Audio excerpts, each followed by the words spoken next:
Welcome back, everyone, to Common Sense Choices, and I'm Linda Toupin. I'm so excited that you're here. This may be episode number 28 for you. I need like a gold star system where everybody got a gold star for every episode they've watched. And believe it or not, people, we are coming up on our first year anniversary, which is really exciting. I'll have to do something really special for that. But if this is your first time, maybe you just heard about us, just accidentally stumbled in here, welcome. Pull up a chair. Enjoy the conversation. Thank you for being part of this. Remember to comment and like and share, and that's how you get your name in the drawing for some fun stuff. Well, today, God gifted you 168 hours to use in the next 7 days. Every 7 days, you get 168 hours. It's like opening a Christmas present and finding time. And in there, of course, are 10,080 minutes. And what we do with every minute and every hour determines what we get out of the day, what we get out of the week, and what we get out of our life. And so sometimes we make choices during the day, and those choices accumulate. Well, in fact, they tell us that tonight, when you lay your head on the pillow, you literally will have made 35,000 choices today. No wonder you're tired. Well, one of those choices was to click play on this podcast. Another one is to continue listening. Another one is to comment and to share with family and friends. Now, those may seem insignificant, but they really aren't, because choices accumulate, life accumulates, sometimes makes good habits or bad habits. But more importantly, you're allowing me in your head. They say we become like the 5 people we hang around. And so I thank you, and I appreciate the fact that you're trusting me with something so valuable as your time. And so it is always my prayer before I start that something I say will edify you, lift you, and encourage you. So thank you for that. Well, our mantra is built on the, it's over here on my left-hand side. Let me just kind of whirl it around there. You see a 7-foot piece of art in my home. And my mantra is, and let's say it together, most of you know it by heart, I am where I am by the choices I've made or allowed others to make for me. So let's say that again with some conviction. I am where I am by the choices I've made or allowed others to make for me. And so basically what that means is if you want a different life, it really rests on your shoulders to make some different choices. So if you woke up this morning and you weren't super excited about your life, just look in the mirror. It's not your spouse's fault. You married them. It's not your children's fault if your life isn't going the direction you want. It is not children's responsibility to fulfill their parents. I know that was a little direct and a little harsh, and you might not know me very well, but it's the truth. Can you imagine being a child burdened with that responsibility of fulfilling a parent? And it's not your boss's fault if your life isn't going the direction you want, because goodness gracious, in America today, you could have 15 jobs. Everybody's hiring. So what this basically means is personal responsibility. If you want a different life, you simply make different choices. And so it is, again, my prayer to encourage you to make better choices. That's what our podcast is all about. Well, today, you can find me on Apple and Spotify. So you might be listening to those while you're driving. So eyes straight ahead, hands at 9 and 2, and keep attentive to the road, but enjoy the conversation. If you're in a different platform, such as YouTube or my Facebook page, Common Sense Choices, feel free to comment often. I was raised Southern Baptist. I like a good amen every now and then. And you will be entered into a drawing. And in fact, we get to announce a drawing winner today. And that is from episode number 26. And I'll talk to you a little bit more about that episode in a second. But our winner is, drum roll please, is Debbie Sellers. Congratulations, Debbie. You're going to be getting a gift from my website, www.lindatoupin.com. And over there, you're going to have an opportunity to do 2 important things. One is to sign up. And that means that I'll think about you every time I release a new episode, and I'll email it to you. I don't know if you're like me, but I love a good concierge service. I love people just to think about me and take care of me and pamper me. And that's what I will do for you. I'll make sure that you get every episode in your inbox. You just have to sign up. It's a 2-step system. Be sure to look for the first email confirming. And then also over there, you're going to find my store. It's called Stuff You Didn't Know You Needed. I don't know about you, but I love to go shopping. And I find these little stores. It's like I walk out with all this stuff that I didn't know I needed. It's kind of like Target, Home Goods, TJ Maxx, those kind of experiences. But over there, you're going to find some new items. Ding, ding, ding, ding, ding. I'm so excited. Just in time for Christmas, I have some new items for you. Well, you've seen the official picture on my Facebook page of that piece of art sitting in my home. It's got the teepee in it. It's got a light. It's got the fireplace in it. We've turned that picture into a puzzle. And you guys know how much I love puzzles. I have a 1,000-piece puzzle right over there on my coffee table. I do one every 2 weeks. I love puzzles. So you're going to have a puzzle with the mantra on it. And just in time for Christmas at $20. Okay, I am determined to have a lot of things over there for under $20 for Christmas. And then guess what? We're going to have a Christmas ornament with our mantra on it. All right. So, and that's going to sell for $7.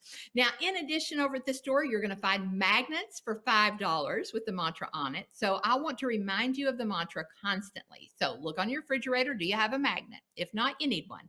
Look in your kitchen cabinet. Do you have the coffee mug with the mantra on it? And do you have this in your children's bedroom, your office, your business offices, your home? The 8x8 piece of art, I am where I am by the choices I have made or allowed others to make for me. And you can hang that on the wall, but I usually just go to Target or Hobby Lobby and get one of these little stands, and then it just fits perfectly on that little stand. So anyway, you guys, lots of great stuff over there for under $25, because that's $25. So you'll have a lot of choices for Christmas and stocking stuff, all of that. Let's talk about what we're going to talk about today. I'm in a series about crisis and end-of-life planning.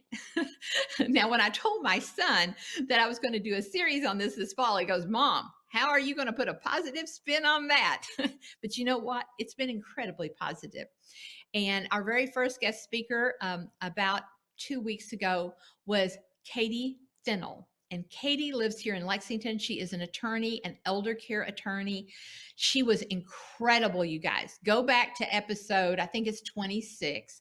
And she talked about wills and trust and guardianship and power of attorney and Medicare. There's a lot to it. She gave you a link of a place you can find reputable elder care attorneys. A lot of people can do wills and trusts, but you need somebody who's got a bigger picture of this whole process.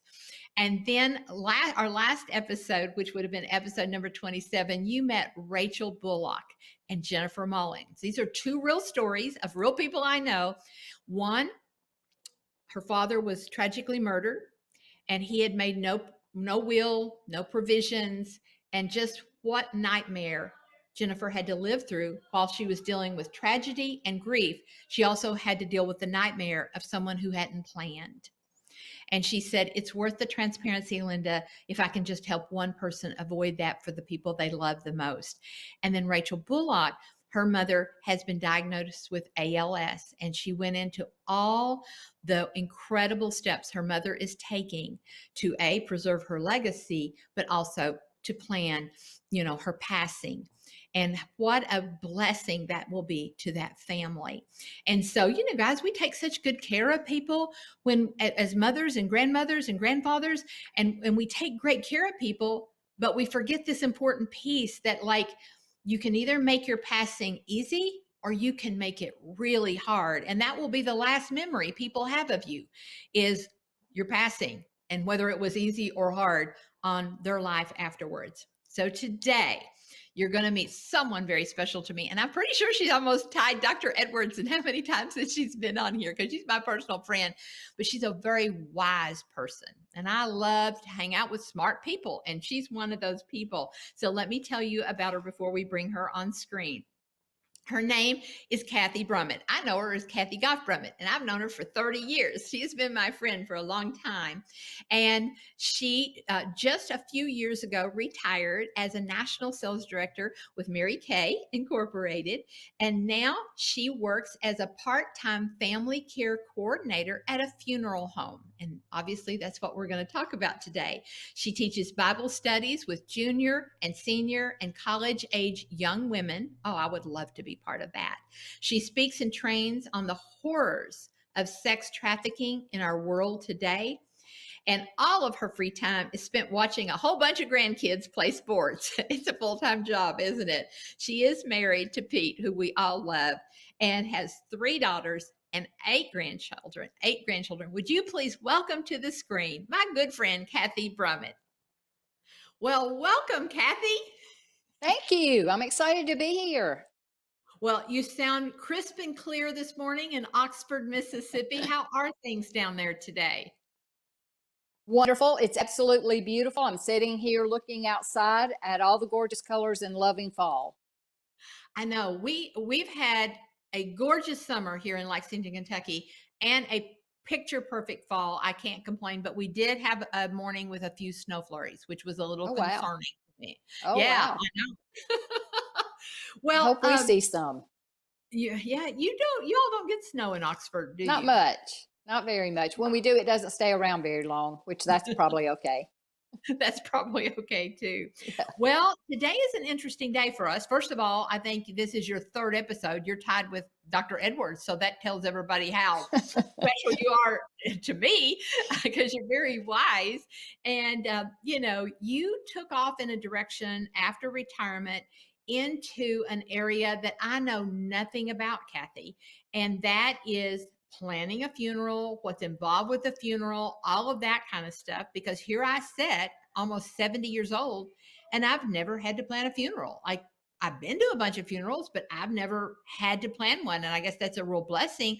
But now I'm scared because I would have nowhere to start. And I didn't invite you for my friends and followers. I invited you for me. I have my notebook ready because you know a lot about the funeral home experience. So walk us through your story of how this even came to be and your experience with funeral homes. Okay. Well, Linda, it truly is a blessing that at your age, you have never had to plan a funeral. That's pretty amazing. And I would imagine there are very few people in this world who could say that. So that's just something else for you to definitely put on your gratitude list. My first experience with anything related to funerals or funeral homes came when I was 49 years old and my husband passed away suddenly and unexpectedly. Both my parents were still living, so I had never sat at the table to make arrangements for a funeral. I had no idea how many decisions there were to make or how much a funeral cost. And 3 weeks after he passed away, I went back to the funeral home to plan and pay for my own funeral because I did not want my daughters to ever have to go through that again. In fact, I've told them that I've given them the 3 greatest gifts a parent can give a child. First of all, the opportunity to know Jesus Christ is their Savior. Second, my funeral is planned and paid for. And 3 years ago, we downsized from 4,100 square feet to 1,200 square feet. So it will only take them about 30 minutes to walk through and throw away everything I own. I have to stop you right there. Okay. I have to stop you right there because there's a whole lot of people watching this that wishes their parents had done the same thing because there Absolutely. are people left with huge houses and barns and sheds and garages full of stuff that people don't know Yeah. what to do with. What a gift to give your kids. Yes. Well, and the thing about it, our kids don't want that stuff. I mean, it's junk to them. So the more of it we go ahead and throw away, the greater it's going to be for them when they don't have to throw it all away. And I tell you, it really makes life a lot simpler too when you downsize. I had no idea. It's like being on vacation all the time. Well, I remember when you did it, and I remember you saying, I know exactly how many spoons I have. I know exactly how Yes. many pot holders I have. I know Yes. everything. And it's like being at a condo on Yes, it vacation. is. It really Only is. in your house is things you actually use, which is Yes, amazing. it is. And I don't spend time cleaning house. It's wonderful. So, so we got a little sidetracked, but that's an Oh, that's okay. important gift we That's can okay. give our children too. But back to the funeral home. My second experience with planning a visitation or funeral service came in my part-time post-retirement job. After retirement, I knew that I did not want a full-time job, but I was not ready to be retired. So I sought a job in the funeral industry with a friend who owned a funeral home. And during that time, I have done a lot of different things there. But the one that has been the most eye-opening for me has been helping families to make all the decisions that are necessary when a loved one passes away. I've sat across the table from families who had prepared everything ahead of time, and I've sat across the table from those who had made no preparation at all. The most obvious thing that people think of first is that most of the time, the one who has planned and prepared ahead of time has already paid for the funeral. So there aren't financial decisions to make. And that is very true. However, that's only part of it. The emotional aspect is so very different between the two. For the family whose loved one planned ahead, the trip to the funeral home to finalize the plans only takes a few minutes. Whereas for the family who had made no plans at all, it can take several hours to get those decisions made. For the family who hasn't planned, there's always the question of, well, what do you think our loved one would have wanted? How much simpler it is when the one who has already arranged for what they want, and nobody has to guess or wonder. The possibility of family disagreements is eliminated. I've literally seen families get in fights and disagreements and arguments at that table at a time when emotions are already high. So often the family doesn't know the answers to some really simple questions. Many times I've seen families have to call Aunt Susie right there at the table just to get some information because they don't know. So pre-planning can eliminate all of that and make it a much less stressful situation for the family. Let me just give you a rundown of some of the decisions that have to be made. Will this be a cremation or a burial? Will there be embalming or not? If there is a cremation, will there be a visitation with the body present first? Will there be an outer burial container or not? Does the cemetery require an outer burial container? Which casket do we choose? How long will the visitation last? Will the visitation be the night before the service or the day of the service? Who will speak at the service? Which songs will be used in the service? Which organization do we want to designate for charitable donations? Where is the burial plot?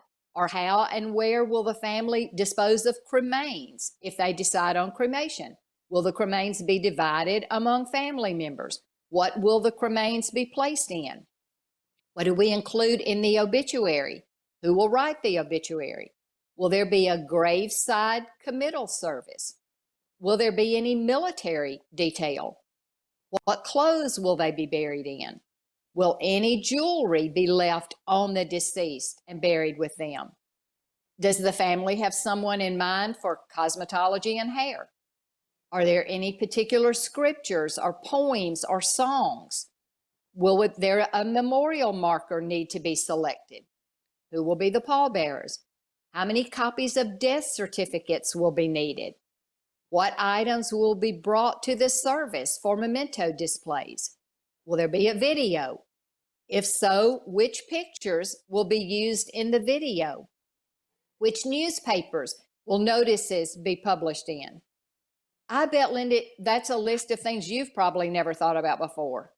I'm sitting here because you sent me your notes, and I'm thinking, okay, we need to probably post these notes with your podcast, because I was like, well, I know a few of those things, but I sure don't know all of those things. I think I'm going to sit down with my mom and dad and literally take your notes and do this item by Yes. item.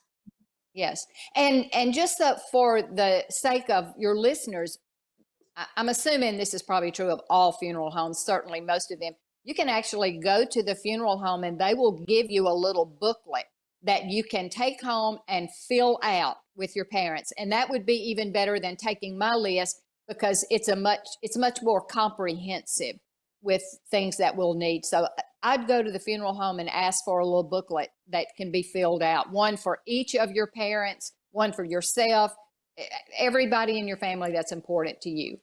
And you can see that when none of this has been taken care of ahead of time, you're going to be there for a long time. And you can also see that there is great potential for family disagreements and hurt feelings. Every one of these things can be decided ahead of time. And there are actually two different ways this can be done. First of all, you can go in and you can make all the arrangements and you can prepay for the funeral. Now, let's talk about that for just a minute. Sometimes people will say, well, I have insurance to pay for my funeral, or I have money set aside, and that's fine. But the difference is that when it is prepaid, the cost of the funeral is locked in at that day's prices. I mentioned earlier that 3 weeks after my husband died, I went back to the funeral home to pay for my funeral. 17 years later, when I went to work at the funeral home, I asked the owner to look at my plan and tell me what that same plan would cost today if I had not locked in the price.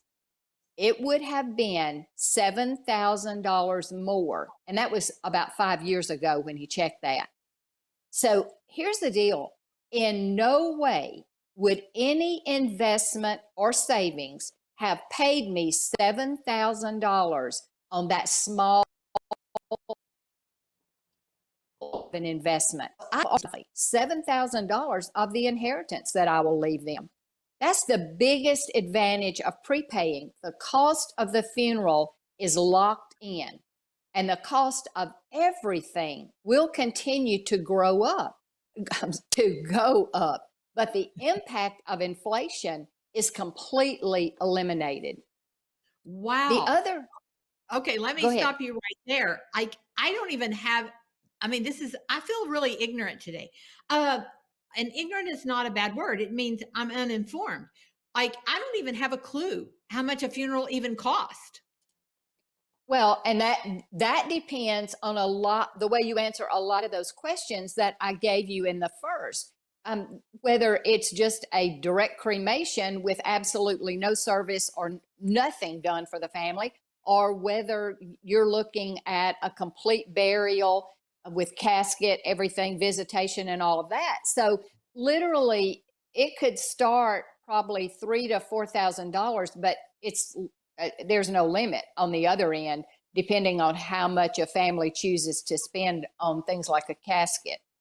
So I would say average, it would be $8,000 to $10,000. Wow. And that would be for, well, $8,000 to $10,000. Yeah, that would be average. If it's a cremation, it might be a little bit less than that. But it depends on what all, if even with a cremation, if you have a visitation and a service, that's going to be a fee. A lot of times people who have a cremation will still have their loved one embalmed and have the body present for visitation and service, and then have the cremation done later. So there are a lot of factors that determine the cost, but I would say on average, you could expect $8,000 to $10,000. Wow. Wow. Are we seeing an increase in cremations in the past decade? Yes, we're seeing an increase in cremations even since COVID. So more and more people, more and more people are doing cremation. And then it is a cost factor. So a lot of people who don't have the money for a funeral will turn to cremation because it is less expensive. Okay. All right. Very good. Okay, so that's the first thing. You can go in, you can plan everything, you can go ahead and prepay it, and it's locked in. I just cannot even stress enough the importance of having it locked in and inflation not being able to touch that at all. But the other way you can do it is to go in and just have them create a file with all of the above information put on file, entered in that person's name. You would just go and get one of those little booklets, fill it out, take it back. They would enter it into a file, and then at the time of need, it's all right there. It's all pulled up and ready to go. You don't have to pay ahead to do this, but this will at least ensure that the wishes are met and that no one else has got to make decisions and guess what that person might have wanted. So one of two ways. You either do it in prepay or you do it in not prepay. But I just can't stress enough the importance of going and getting all of that taken care of. I've literally seen families completely disintegrate at that time and then never even get it resolved later on. It becomes a defining factor in the future of that family and the legacy that's left. And that was a point I thought of in the very beginning is you have to ask yourself, what's the last memory I want my family to have of me? That's And right. in a situation like you just described, where there's no pre-planning, their last memory is, oh my gosh, I'll never speak to my brother again. Right. Or, it was this big brawl that we had at the funeral home. Yeah. And that's not the last memory people want of No, themselves. That's for sure. no. It's not the legacy they want to leave their children. And it's not always that way, but I've seen it happen more Yes. than once. Either Yes. way, it just eliminates the possibility of that. It eliminates a lot of stress. And the when we are under extreme stress, the worst of us comes out. Yes. And that's what happens when you've got family members that don't really get along well anyway, and then the worst of them all comes out around that table. I've even known of situations where law enforcement had to be called. It got so out of hand. So, just as much of all of that as you can eliminate and make it easy on yourself. But let me give you another list of things that you will need, whether you go in to prearrange or whether it's done at the time of death. These are things that are required before death certificates can be issued. And I will say that their states do different things and require different things with death certificates. So you'll need to know what your state requires. But this is just some of the things you could expect. That deceased person's social security number, the mother's maiden name of the deceased. And this is always kind of comical to me. This is usually when they have to call Aunt Susie. Sometimes they don't even know the mother's maiden name of the deceased person. The level of education of the deceased person. If life insurance is being used to pay, then you'll need to bring paperwork from the life insurance company. The driver's license of the primary person making the arrangements. And if there's to be a cremation, at least in our state, we have to have a copy of the driver's license and the signature of all living children. Whoa. And that can be interesting, if everybody doesn't live close or if somebody lives completely out of the country. I've seen cremations have to be postponed, waiting for all of everybody to be able to get their signature or get their copy of their driver's license. But another important thing to be aware of is what happens if the person is a veteran. And when a person is a veteran, in my opinion, they deserve everything they are entitled to at their service. But there are certain things that the military requires before they will send military representatives to play taps or fold the flag or do any number of things. They require a copy of the DD 214. This is a very specific document, and it is not the discharge papers. You will see I think it's in the bottom in tiny little print, DD 214. That's what you have to have before the military will provide anything. So if your family member was a veteran, find out where that paper is. And it is an important enough paper that I can guarantee you they know where it is. I would take that form to the funeral home, have it copied and V-filed so that it's already there and you don't have to start looking for that. It's amazing how people will come with nothing taken care of, and then they have to go home and they have to tear the house apart trying to find some of the things that it's not that the funeral home requires, it's that law or the military might require. So this is a really highly emotional time, and there are so many benefits of planning ahead. But just to kind of recap, it relieves the emotional burden from the people that you love. It gives you an opportunity to express your own wishes. It relieves the financial burden from your loved ones. It can avoid conflicts between family and friends, and it protects against the effects of inflation. Once you fund your pre-arrangement, your cost will never increase regardless of what prices are at the time of need. So the difference in sitting at the table when my husband passed away at age 52 with no plan, and then when my parents passed away with all of their plans made is really indescribable. It is one of the best gifts you can give your family. Whoa. I mean, Kathy, this ties in so beautifully with our lawyer. We had a couple episodes ago, Katie, when she talked about, once you turn 18, you need a power of attorney. And then what happens when you don't have the right things in place with trust and wills and powers of attorney, and how guardianship comes in and judges start making decisions about your health and your life and what have you. And this just completely plays right into it. And I just think what you've given us today is like, it's like that gift of 168 hours that you unwrap every week. This is like this amazing gift that you've given everyone. I was sitting here thinking, okay, I'm tagging this person on this post and this person on this post. I'm tagging all these people on this because everyone in your life needs this information. Mm-hmm. Yeah. And Linda, I think a lot of times people put this off. They don't want to think about it, or they think that a funeral home is a scary, cold place they don't want to go.